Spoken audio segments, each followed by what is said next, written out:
How's it going, boys? Casper AirTax King back at it again with a new Broken Arrow video on the channel. Today's video is going to be a news update video, and it is the news we have all been waiting for.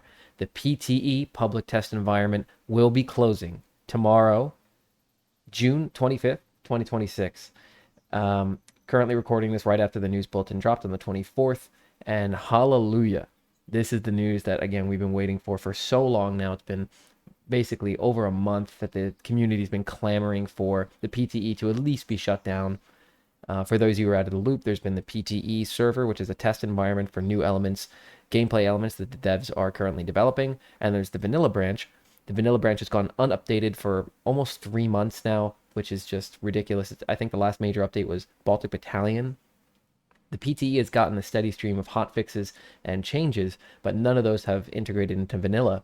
And the majority of the player base plays vanilla, and because they've been left out, the player base has been bleeding out. And also you have the player base simply being split between two different servers, being the vanilla and the PTE servers. So now that the PTE will be closing, everybody will be conjoined back on the same server. And thankfully, the changes, the PTE integration, will be happening within the next week. So here is the news bulletin, and as you can see, it's going to be closing tomorrow on the 25th, and they will introduce the new PTE changes into vanilla on July 2nd. So that, I believe, is a Thursday. It's going to be next Thursday, which is just huge news for the game. Again, there's been a general malaise around the game over the past month because the player base has been split, and frankly, it's hurting the health of the game. This is a step in the right direction to get the game back on track. The devs also gave us a preview of the changes that are going to be coming from PTE onto vanilla. We're going to discuss those we're going to discuss those changes right now. So starting with ground units, they say to begin here, the airborne recce unit and VDV Desantniki, or Desh, I'm not exactly sure how to pronounce it, will be introduced into the main game. So let's take a look at those two units. And we will start here, the airborne recce, which this is one of the first units that was actually added during the PTE, a unique unit that we'd never seen in the game before. And it's a cute little recon unit, nothing crazy. But if you pair these things with those maws, they can actually be pretty potent, very potent, in fact. So it's fun that airborne is finally going to get, I think this is our first infantry unit with 10 armor. So that'll be nice. And then VDV Desh, this is kind of an infamous unit in the PTE currently, because it has this loadout with this VDV Sturm, the RPG 73, which has these 650 pen 9 damage projectiles, as well as these thermobaric projectiles. These things blob together can be potent. I don't think they're as strong as people make them out to be, but they are strong. But as you can see here, the VDV Dash will actually be equipped with the thermobaric rounds for the RPG 7v2. So when they first introduced Sturm, I thought this would be kind of like a mini Sturmoviki unit, which is found in guards, and you can see it right here. And as you can see, they have the RPG 7v. This is only the 7v, not the 7v2. So perhaps the version that Sturm are getting are going to be a little bit better. Slightly higher damage, slightly higher pen, whatever it might be. In any case, I think it's a kind of a reasonable balance change, because that's probably what most people are expecting this unit to be in the first place. And the current VDV Sturm are strong. I don't think they necessarily need to be removed. But yeah, having this multifaceted RPG will be interesting. We'll see how it impacts the game. So on top of that, they also mentioned that Baltic Battalion is going to be getting general buffs, which is good. It's hard to say what exactly they're going to buff for Baltic Battalion, because there's a few things that could use adjusting. Off the top of my head, one unit I think that absolutely needs a buff is SOF, the Estonian Special Forces. This unit is really terrible for what it is. And the current build of the PTE, it's actually not too bad. It goes toe-to-toe with SSO, and there are situations which it will win. But I still think generally this unit's somewhat underpowered for what it provides, especially considering it had its penetration nerfed on the C90, which is meant to be a multi-purpose RPG launcher. On top of that, they could increase the carrying capacity of the CV90, which is here. This is the main IFV, tracked IFV for this spec. Increasing this to 9 would be really nice because it means you could bring Estoff in it, but more particularly, it means that, let's pin this guy here, you can bring these puppies, the Rangers. Rangers are a 9-man squad, and this is a spec combination I use pretty frequently, is Baltic and SOCOM.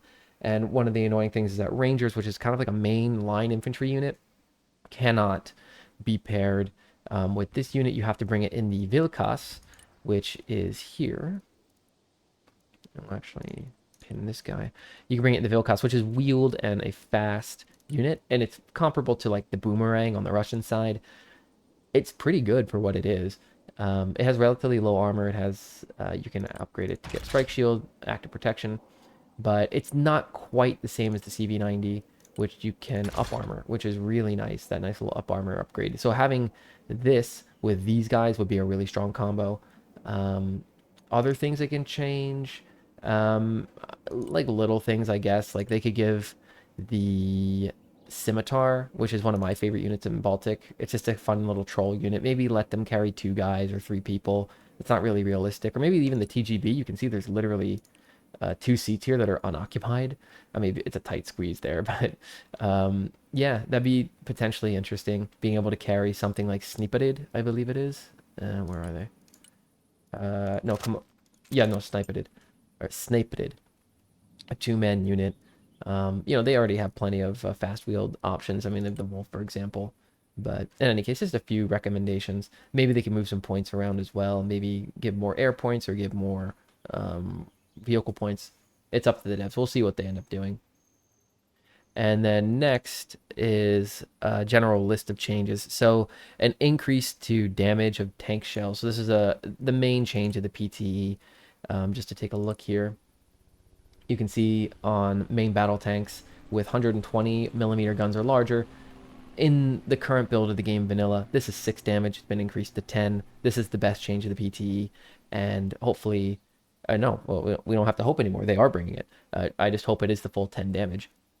They've also increased the,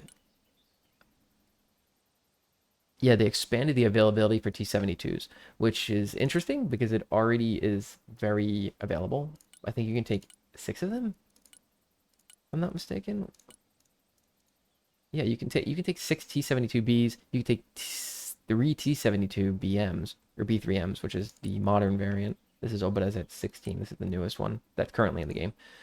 It'd be cool to see Obadezet's 2022 with like the cope cages and everything, but we'll probably won't see that, unfortunately. In any case, this is a decent tank, not great. The T-72s are probably the worst tank in the game, but more of them, I guess, means, again, with that increased damage, more potency on the battlefield. They're doing general price adjustments for AFVs, IFVs, and APCs, which is another main change of the PTE. And curiously enough, they're adding a new sneak ability for reconnaissance vehicles and ATGM characters or carriers. So one change of the PTE is that they introduced the sneak mechanic. So as you can see up here, you have sneak, maintains constant cover bonus when not spotted at the cost of movement speed. This will probably make it into the main game as well, because in current build, this stealth value is 3 for all units, all recon units that have free stealth, and there is no sneak ability. This is 2.5, and when you activate sneak, it goes up to 3. Adding this to these recon units is actually really nice because a lot of these, again, with 1.5 stealth, they're easy to spot. The real trick one is going to be ATGM carriers because they have relatively low stealth, but increasing that stealth makes it more likely that they can at least get 1, if not 2 shots off on an incoming armored unit. Let's see. All right, so next is the air tab in AA. Several SAMs have received range adjustment to give fighters more room to maneuver without strengthening bombers. So that's interesting. So as we all know, the overkill mechanic in AA balance has been one of the main changes to the PTE. So let's bring up a, I'll bring up mech in the ante. So as you can see, the range, if you're a vanilla player, this range number is going to look absolutely bizarre. I think in the main game, I know in the main game for a fact, this is 4,500 meters. In this game, or in this version of the game, it's 2.6 kilometers or 2,600 meters. But you get a ×3 high altitude range buff with radar on. It's interesting to see what they mean to give fighters more room to maneuver without strengthening bombers. Does that mean they're going to keep one tap? Because as you can see, this giant missile, only 19 damage, cannot one tap. So will they leave one tap in vanilla? I really hope they do. Again, I am Casper the Air Tax King. I love planes, but I do think one tapping planes is important for the balance of the game. And they also mentioned the overkill logic has been improved and vertical launch mechanics have been refined. And that basically means that cold launching, which is unique to the Russian side, has basically been removed from the game, which is it is a shame from an aesthetic point of view, but from a gameplay point of view, it's absolutely for the best. Another way they could have balanced that was made it so that packs that do not cold launch, and for those of you who don't know what cold launching is, it's when the missile shoots up out of the tube. That's its first stage, and then the second stage, it activates its main booster. Um, the US packs and US long range AA units do not have that. The Russians do. And the reasons why the Russians have that is because it allows them to fire out of forests. In game, both units can fire out of forests, which is not realistic. That kind of asymmetry would have been interesting. But in any case, getting rid of it altogether is probably for the best for the balance of the game. And aviation will see a number of changes on its own, they mention here. Aircraft will be able to engage ground targets with rockets and air-guided or air-to-ground munitions without requiring a strafing run order, and resurrection refund timers have been revised, particularly for strike aircraft. So yeah, it looks like they're going to keep the ASF changes, which is good. They're going to make it less frequent that you can bring in these crazy bombing runs, which is also good, especially if you lose the plane. And yeah, having the low altitude munitions deployment for those strike craft, that is the two main ones. Worth mentioning are the Su-25 and the A-10 Warthog, which is here.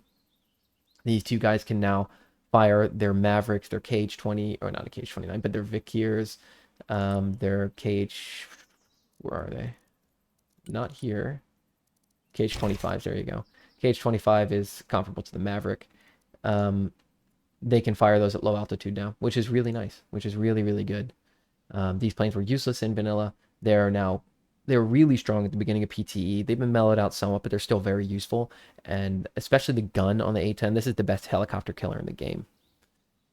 So now they also mention the infantry combat and logistic changes. The penalties from shock and panic states are being adjusted, along with a new mechanic that transfers stress from transports to infantry, including full stress when auto-dismounting from a vehicle that has been destroyed.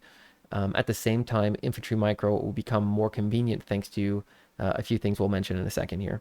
So the way that they've reworked shock and panic is that in vanilla, when a unit becomes shocked or panicked, they become harder to kill. In the PTE, when they become shocked and panicked, they're easier to kill. It's the inverse. And that benefits Russia because they have a wide array of thermobaric munitions for their infantry. The most infamous in the PTE is undeniably SSO. These guys are extremely strong. They originally had 4 RPO launchers, means they fired these things off extremely quickly with panic units almost immediately. It's been reduced to 2, thankfully, and they're more balanced. They're still very strong, but they're not bodying Delta or Marine Raider CQC or the larger US units like they were able to before. It was idiotic, their ability to do that. And now units that are similar in size, such as S-Staff, can actually keep them honest.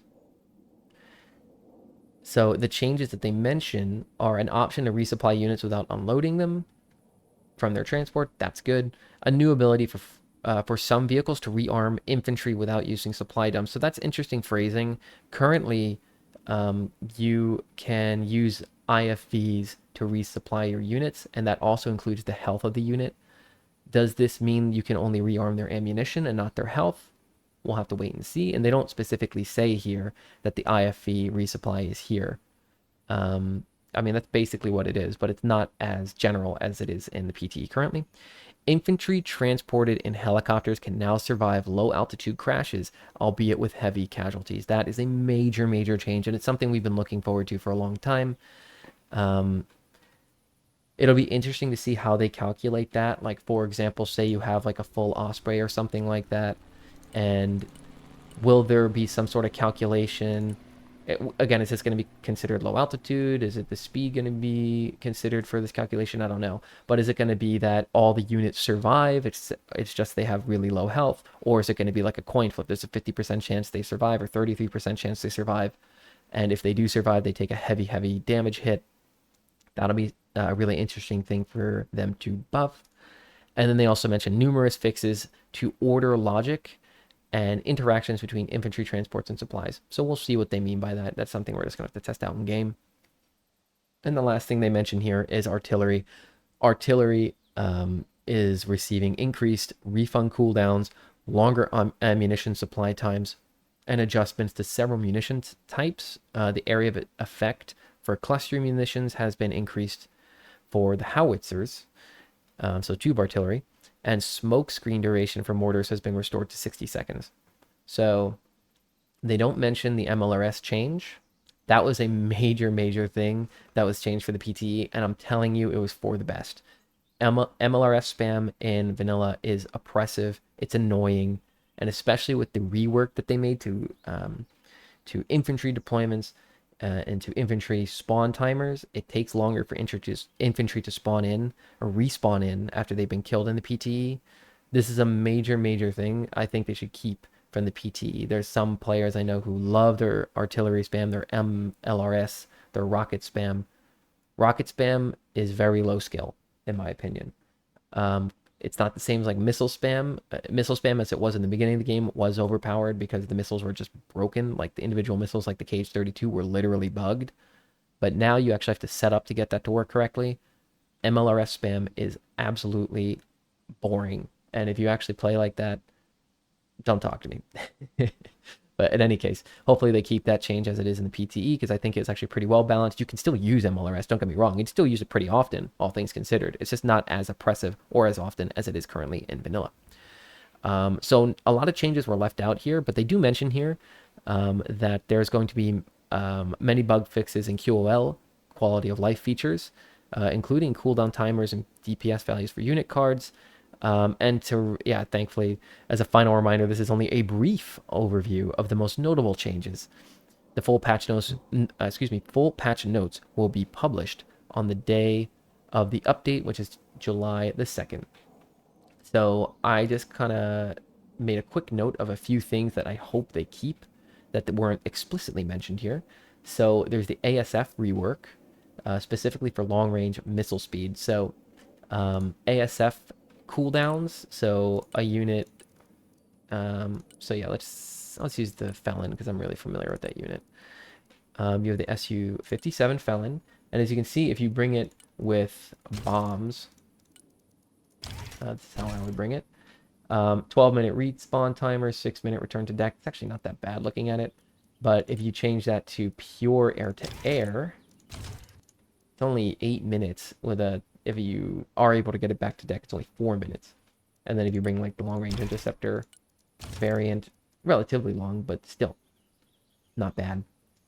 So the idea here is that if you have air superiority units and they get shot down, they come back to your deck quicker than a strike bomber unit would if you lose it in an air engagement. So that's pretty big.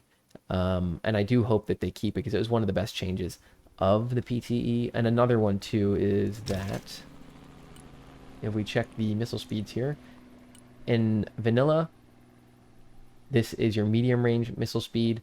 The missile speed for long rangers is like 2,800, which means they're slower than medium rangers, which is really annoying. Currently in the PTE, they're the same, which is good. It makes these long rangers viable. It makes ASF gameplay more micro rewarding. It makes it more skill based. It's one of the better changes they've made. It's such a small change, but it's very impactful.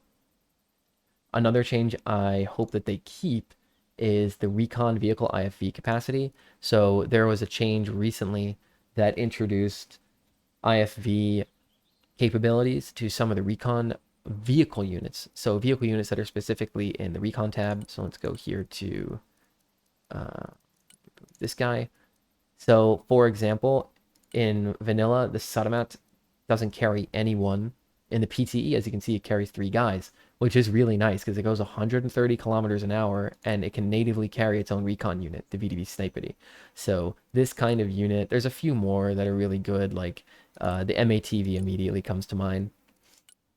This unit is totally extinct in vanilla, but now you can carry, in the PT at least, you can carry 4 guys, which is really, really cool because it means you can carry something like cavalry scouts, and then you have 2 units that can shoot javelins, which is a little cracked.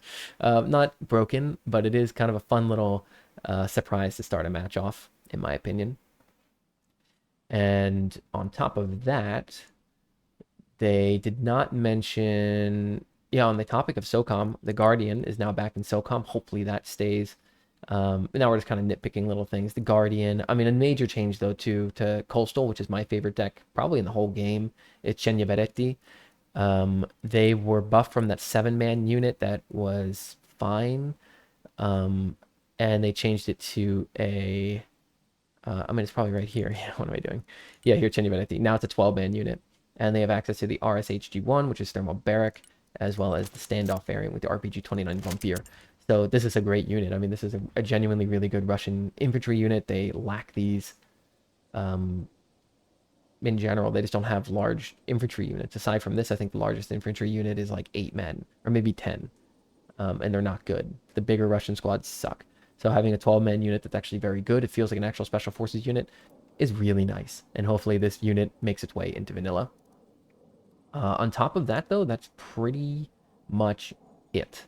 So the PTE experience for those first, look, the changes they made were generally pretty good.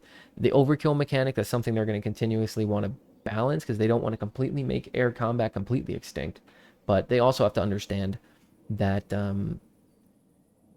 yeah, they just need to introduce changes into the game. So again, closing the PTE was absolutely the first step. Had they just announced that, I would have been totally fine with that because it rejoins the player base. It means that we're not going to have a split player base. We're not going to be bleeding out players because the vanilla players feel left out. Because the natural inference of them closing the PTE is that the changes will come. Them announcing both at the same time is really nice. In fact, it's amazing. And the changes they list here are all really good. These are the good changes from the PTE, and we're going to get a full overview next week on July 2nd. So that'll do it for this video. If you guys enjoyed it and you're looking forward to the PTE merger next week, please feel free to like the video if you enjoyed the video, or leave a like for the video. Ring the notification bell, subscribe to the channel if you guys want to stay up to date for any new news bulletins for Broken Arrow that might be coming out between now and the merger next week. If you guys have anything to say or any kind of questions you might have regarding the PTE or vanilla or the game in general, leave a comment down below. Yeah, in any case, this is Casper Airtax King. Super, super excited now that the PTE is going to be closing. It's a major step forward for the game. And on that note, I'm egressing out.